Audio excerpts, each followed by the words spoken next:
আমবাহারের দ্বিতীয় পর্বে আপনাদের জন্য নিয়ে এসেছি কাঁচা আম দিয়ে মোরলা মাছের অম্বল বা মোরলা মাছের টক রেসিপি।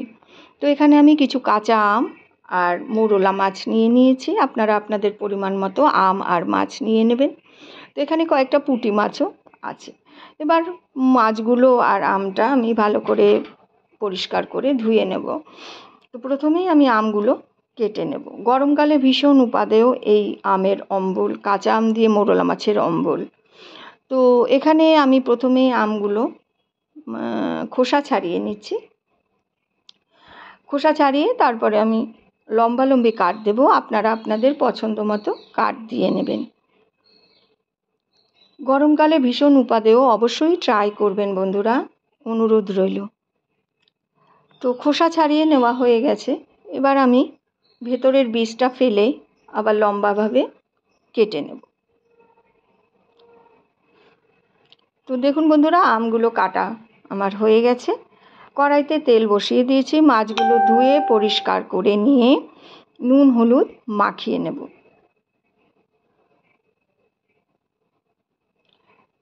এবার আমি মাছগুলো হালকা করে ভেজে নেব। আমগুলো ধুয়ে রাখলাম। তো মাছগুলো কড়াইতে দিয়ে দিলাম। খুব বেশি কড়া করে বা লাল করে ভাজবো না, একটু হালকা লাল করে ভেজে নেব। তো বন্ধুরা দেখুন, আমার মাছগুলো ভাজা হচ্ছে। এক পিঠ ভাজা হয়ে গেছে, অপর পিঠ উল্টে দিয়েছিলাম। তো দেখুন, এরকম হালকা লাল করে ভেজে উঠিয়ে নিলাম। এটা কিন্তু কাঁচা মাছ দিয়েও করা যায়। তার রেসিপি আমি পরে আবার একদিন শেয়ার করব। তো মাছ ভাজার বাকি তেলে আমি এখন ফোড়ন দিয়ে দেব। ফোড়নে দিয়ে দিচ্ছি দুটো শুকনো লঙ্কা, একটু হাত দিয়ে ফাটিয়ে দিচ্ছি, কারণ নালে ছিটকাতে পারে। ফোড়নের লঙ্কা ভাজা হলে তারপরে আমি এতে দিয়ে দেব একটা ছোট চামচের 1 চামচ কালো সর্ষে। সর্ষেটা দিয়ে একটু নেড়ে চেড়ে তারপরে আমি একটা হাতার পিঠ দিয়ে সর্ষেটাকে ডলে দিচ্ছি। এতে টকের ফ্লেভারটা দারুণ আসবে। তো দেখুন, ফোড়ন আমার রেডি হয়ে গেছে। দিয়ে দিলাম কাঁচা আমগুলো। আমগুলো দিয়েও বেশি কিন্তু ভাজবো না, একটু সাঁতলে নেব। দিয়ে দিলাম নুন হলুদ দিয়ে একটু নেড়ে চেড়ে নেব। আপনারা আপনাদের পরিমাণ অনুযায়ী, পছন্দ অনুযায়ী সব নেবেন, আম মাছ এর পরিমাণ। টকটাও আপনারা, আম যদি খুব টক হয় বেশি আম দেবেন না। আমার এই আমটা মোটামুটি টক, তাই এইটুকু কটাই নিয়েছি। তো দেখুন, আম দিয়ে তেলে আমার সাতলানো হয়ে গেছে। এবার আমি দিয়ে দেব পরিমাণ মতো জল।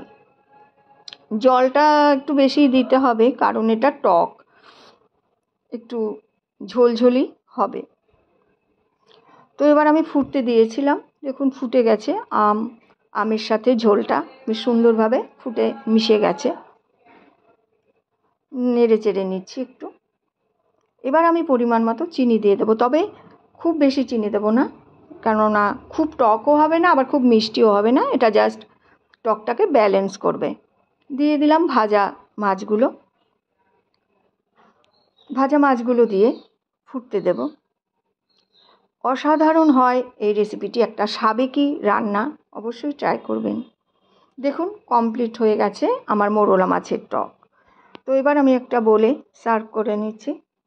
খুব সুন্দর এটি খেতে, দারুণ লাগে। অবশ্যই আমাকে জানাবেন বন্ধুরা কেমন লাগলো আমার আজকের রেসিপি,